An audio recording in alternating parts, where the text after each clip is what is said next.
Hello दोस्तों, good morning. मैं राहुल पाठक आपके अपने YouTube channel be happy crackers पर आपका स्वागत करता हूं। दोस्तों, जैसा कि आप सभी लोग जानते हैं, सीटेट का एग्ज़ाम इस समय ऑनलाइन हो रहा है और पेपर 20 दिसंबर से शुरू हो चुका है। इसी कड़ी में आज हम लोग चर्चा करेंगे सीटेट के ईवीएस सब्जेक्ट के बारे में, जो कि 15 नंबर पैडागॉजी होता है और 15 नंबर सब्जेक्ट का होता है। तो हम लोग चर्चा इसमें करेंगे सब्जेक्ट पर, ठीक है दोस्तों, जो कि 15 नंबर का होता है। और इसका क्लास मैं 3 पार्ट में लेकर आऊँगा। उसमें आज पहले पार्ट के रूप में हम लोग चर्चा करते हैं पृथ्वी पर किसी भी जीव जंतु या मनुष्य का कौन सा आवास है, किस एरिया में कैसा आवास पाया जाता है, उसके बारे में हम लोग चर्चा करते हैं।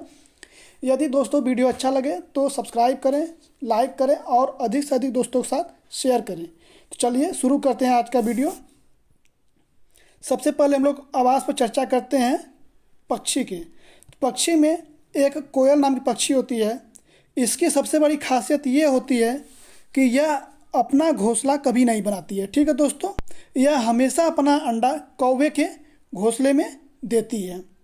ओके, अब आगे हम लोग आते हैं। जैसा कि ये फिगर आप लोग देख रहे हैं, ये आपका कोयल है। और इसमें और कौवे में सबसे डिफरेंट बात यह है कि इसकी कोयल की जो आवाज़ होती है बहुत मधुर होती है, जबकि कौवे का आवाज़ जो होता है वो बहुत कर्कश होता है, जिसके वजह से लोग कोयल को पसंद करते हैं और कौवे को पसंद नहीं करते हैं। अब दूसरा नंबर हम लोग का है गौरैया। गौरैया की सबसे बड़ी खासियत क्या है कि गौरैया हमेशा अपना घोंसला जो बनाती है वो अलमारी के ऊपर बनाती है। और कबूतर हमेशा अपना घोंसला खंडहर में बनाता है। दोस्तों, ये आप फिगर में देख रहे हैं, पहला ये आपका गौरैया है और दूसरा ये आपका कबूतर है। तीसरे पे हम लोग आते हैं, चर्चा करते हैं फाख्ता कैक्टस। फाख्ता कैक्टस क्या है? यह एक बहुत मुश्किल से मिलने वाला पक्षी है, ठीक है। और यह हमेशा अपना घोंसला कांटों के बीच में या मेहंदी की मेड़ में बनाता है। क्यों? क्योंकि यह हमेशा अपने आप को सुरक्षित महसूस करना चाहता है। यह देखिए आपका है फाख्ता कैक्टस। आगे हम लोग चलते हैं, आते हैं कौवा के ऊपर। अभी जैसा कि हम लोग ऊपर चर्चा किए थे कि कौवा और कोयल में समानता सिर्फ आवाज़ से होती, अब डिफरेंट आवाज़ से है, जबकि समानता शरीर से सब लोग में बराबर है। कौवा हमेशा अपना जो घोंसला होता है ऊंची डाल पर बनाता है, ठीक है। और इसके घोंसले में लोहे के तार व लकड़ी की शाखाओं जैसी चीज़ें मिलती हैं। और यह हमेशा अपने अंडे के साथ कोयल के अंडे को भी देखभाल करता है। अब आते हैं हम लोग चौथा नंबर पे। चौथा नंबर हम लोग का बसंत गौरी है। बसंत गौरी क्या करती है? पेड़ के तनों में गहरा छेद बनाती है, ठीक है। फिर उसके अंदर ये अंडे रखती है और यह गर्मियों में हमेशा टुक टुक करती रहती है। इसका आप लोग फिगर देख सकते हैं नीचे। यह है आपका बसंत गौरी। अगला है कलचिड़ी। कलचिड़ी दोस्तों, जिसको कि इंडियन रोबिन के नाम से भी जाना जाता है, यह हमेशा अपना घोंसला पत्थरों के बीच में और घास से ही बनाती है, ठीक है दोस्तों। और इसके घास के घोंसले के ऊपर बाल, रुई या नाजुक टहनियों का एक जंजाल होता है। आप जैसा कि फिगर में देख रहे हैं, यह कलचिड़ी या इंडियन रोवर है, ये वाला। हम लोग आते हैं छठा नंबर पे, शक्कर खोरा। शक्कर खोरा एक ऐसा पक्षी है जो कि किसी भी झाड़ी में या छोटे पेड़ जैसे होते हैं बबूल का, या जिसकी साइज छोटी है या केला का हो गया, तो उसके अंदर यह लटकता हुआ बनाता है घोंसला। आप अक्सर गांव में देखे होंगे, ये ऐसा घोंसला सूखे लकड़ियों का बनता रहता है। इसके घोंसले में यूज क्या होता है? देखिए, नाजुक टहनी होती है, बाल होता है, घास होते हैं और कपड़े टुकड़े ये जुड़ के कहीं से लाती है। और कभी कभी यह मकड़ी जो अपने जाल बनाती हैं उनके जैसा इनका घोंसला बन जाता है। अब हम लोग अगला चर्चा करते हैं दर्जिन चिड़िया। दर्जिन चिड़िया क्या होती है? यह दर्जिन चिड़िया इसलिए इसका नाम पड़ा है क्योंकि यह एक दर्जी की तरह अपना व्यवहार करती है। यह हमेशा अपने नुकीली चोंच से पत्तों को सीलती है, ठीक है। फिर उसके बीच जो थैली नुमा बनता है उसमें अंडा देने को तैयारी करती है। आप लोग ये अभी फिगर देखेंगे, ये रहा आपका दर्जी चिड़िया, जैसा इसका घोंसला देख रहे हैं ये बना हुआ है और ये सिला हुआ है। अगला पे हम लोग चर्चा करते हैं बीवर पक्षी। बीवर पक्षी बहुत, इनमें नर और मादा अलग अलग होते हैं और नर सब लोग अपना घोंसला बनाते हैं अलग अलग, और मादा जो इनकी बीवर होती है वह उन घोंसले में जो उनको पसंद घोंसला होता है वह उसमें अपने अंडे देती है, और इसीलिए इन लोग के बीच बहुत कंपटीशन भी होता है। अगला हम लोग आते हैं टॉपिक, ये देखिए है आपका बीवर कैसे बनाया है, झाड़ियों के बीच में पसंद गुफा, घोंसला इसका अच्छा खासा है। अब हम लोग चर्चा करते हैं बिहार के बारे में। बिहार से थोड़ा इंपॉर्टेंट क्वेश्चन है, एक दो आते हैं। पहला देखिए, बिहार में मधुबनी नाम का एक जिला है, ठीक है। यहाँ पर त्योहारों और खुशी के मौक़ों पर वहाँ के घर के दीवारों पर, ठीक है, दीवार और आंगन में चित्र बनाए जाते हैं। यह चित्र जो होता है पीसे हुए चावल के घोल में रंग मिलाकर बनाए जाते हैं, और यह रंग बनाने के लिए हल्दी, ठीक है, नीली, फूल, पेड़ पौधों आदि के रंगों का प्रयोग करते हैं, ठीक है दोस्तों। और देखिए इस चित्रकला को हम लोग मधुबनी कला चित्रकला के नाम से जानते हैं। आइए आपको हम एक मधुबनी चित्रकला दिखाते हैं। ये देखिए है मधुबनी चित्रकला, इसकी आकृति जो है चावल और पेड़ पौधे, देखिए ये पत्ती है आदि से बनी हुई है। अगला बिहार के एक टॉपिक और है, ये देखिए बिहार में अक्टूबर से दिसंबर के बीच मधुमक्खी पालन होती है, ठीक है दोस्तों। ये पिछली बार क्वेश्चन पूछा हुआ था ऑप्शन के तौर पे कि बिहार में मधुमक्खी पालन कब होता है, और उसमें ऑप्शन दिया था अक्टूबर से दिसंबर, अगस्त से अक्टूबर, इसी प्रकार से ऑप्शन दिया था, लेकिन करेक्ट आंसर अक्टूबर से दिसंबर के बीच ही होता है। चूँकि लीची बिहार में बहुत अधिक मात्रा में पैदा होता है, जिससे मधुमक्खी को पालने में आसानी होती है। क्यों? क्योंकि जो लीची होता है उसमें मीठापन होता है, और वहाँ की जो मधुमक्खियाँ होती हैं सीधे जाती हैं लीची पर, अपना रस पराग लेकर आती हैं और शहद निर्माण करती हैं। और कुछ शहद का निर्माण आर्टिफिशियल होता है मधुमक्खी के लिए, जिसका हम लोग मीठा घोल बनाते हैं, वो भी किसके द्वारा? चीनी के द्वारा, ठीक है दोस्तों। मधुमक्खी पालन और उनके द्वारा उत्पादित शहद का भंडारण करने के लिए बक्सों की आवश्यकता होती है। इस प्रकार हम लोग वहाँ पर एक प्रकार से रोजगार की उत्पत्ति भी करते हैं, जिससे बिहार के कुछ लोगों को रोजगार भी मिलता है। यह देखिए आपका एक मधुमक्खी जोड़ा है और इसमें शहद है, ठीक है दोस्तों। इसमें एक मधुमक्खी जो होती है ये आपकी रानी मधुमक्खी है, ये सिर्फ बैठी रहती है और सिर्फ अंडे देती है। बाकी जो सैनिक मधुमक्खी होती है वह फूलों में जाएंगी, पराग लाएंगी और शहद का निर्माण करेंगी। अब हम लोग अगला टॉपिक करते हैं असम पर, ठीक है। इसकी राजधानी जो है वह गुवाहाटी है, ठीक।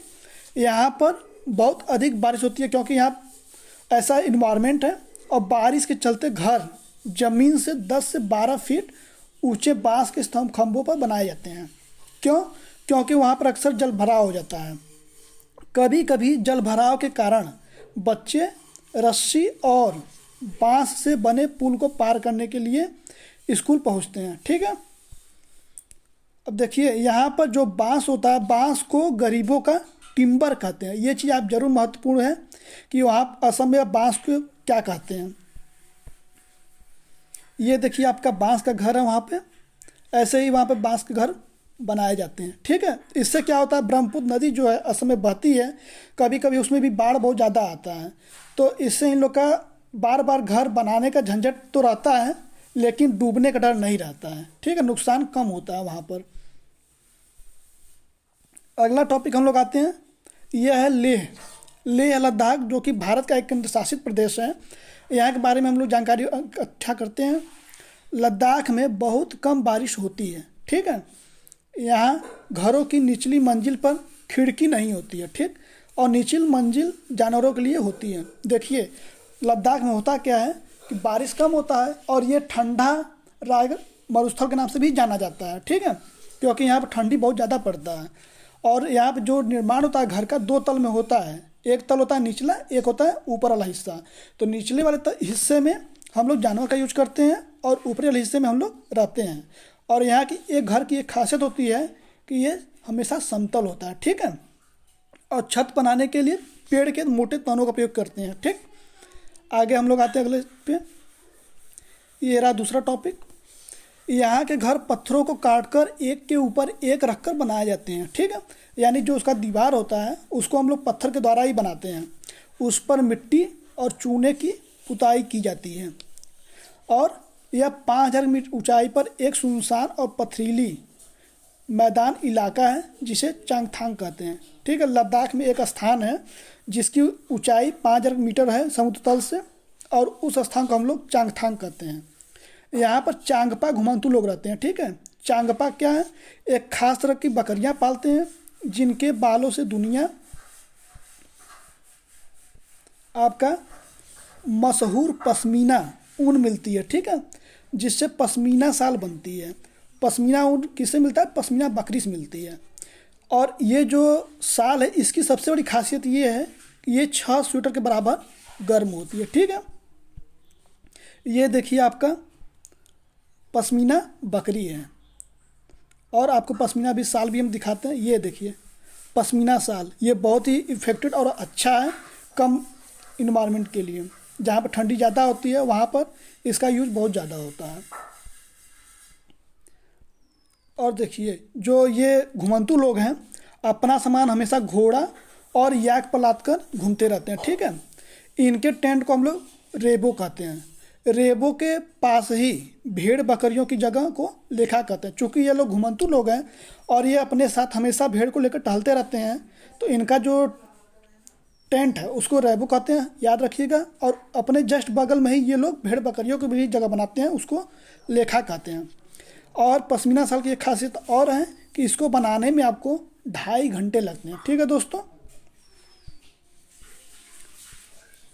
अब देखिए लद्दाख की एक विशेषता और है। स्कीट पोपुल नाम का एक गांव लद्दाख में, ठीक है।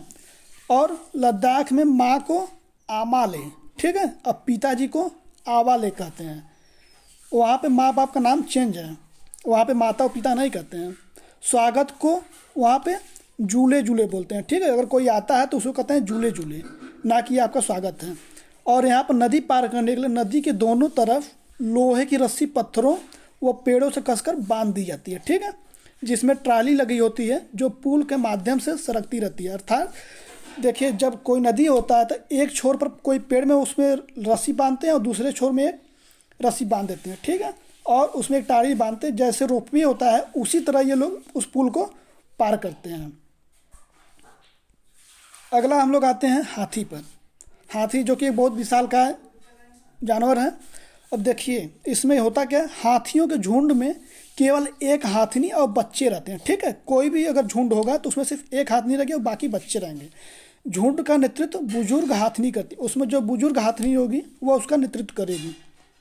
एक झुंड में लगभग 10 से 12 हाथिनी व बच्चे होते हैं, ठीक है।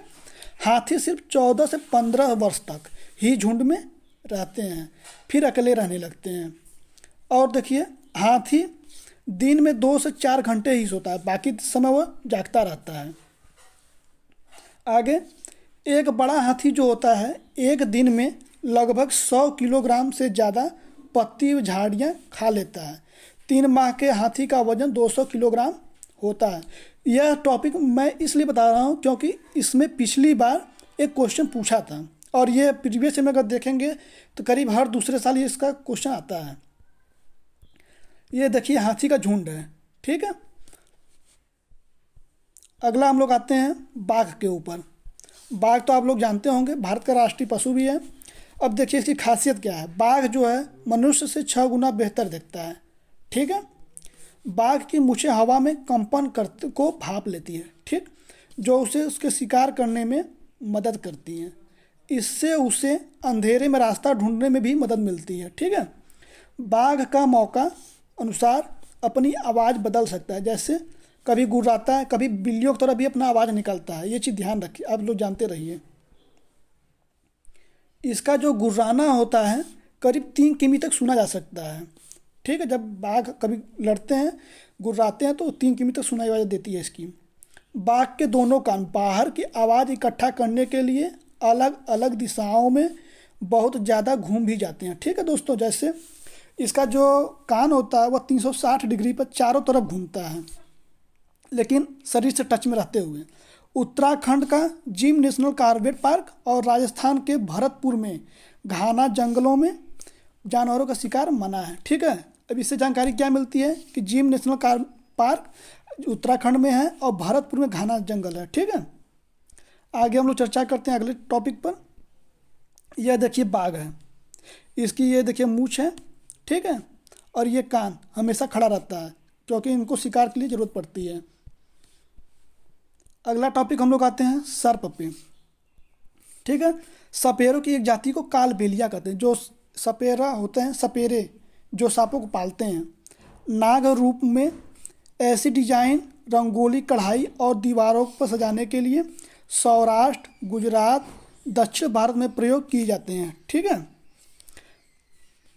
बीन, तुम्बा, खंजरी, ढोल, ठीक है, बीन पार्टी के बाजे हैं और ढोल के अलावा आपका सूखी लौकी से बनाए जाते हैं। ठीक है, इसमें जो ढोल होता है वो लकड़ी से बनाया जाता है, बाकी चीज़ आपके बीन, तुम्बा, खंजरी जो भी हैं तीनों आपके लौकी से बनाए जाते हैं। आगे हम लोग आते हैं, हमारे भारत में देखिए सांप तो बहुत प्रकार पाए जाते हैं, लेकिन जो 4 तरह के हैं, नाग, करैत, दूब, ओइया तथा अकाई, ये चारों बहुत जहरीले सांप होते हैं और कहा जाता है कि इनके काटने से लोग पानी भी नहीं मांगते, अर्थात बहुत जल्दी मृत्यु हो जाती है। ठीक है, सांप किसी को काटता है तो उसके 2 खोखले जहर वाले दांतों से व्यक्ति के अंदर जहर चला जाता है। ठीक है, कभी भी उनके जो सांप होते हैं उनके 2 दांत होते हैं और उसी से वो लोग काटते हैं, उसी से जहर किसी के अंदर डाल देते हैं। इस जहर से बचने के लिए सीरम नामक एक दवाई बनाई जाती है। ठीक है दोस्तों, सीरम क्या होता है?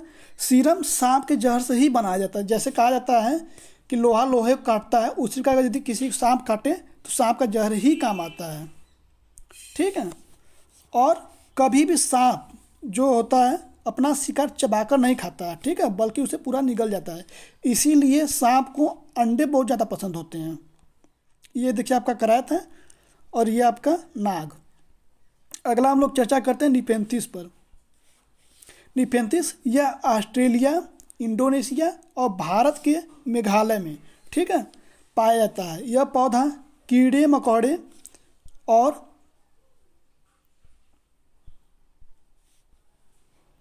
छोटे जीवों का शिकार करता है।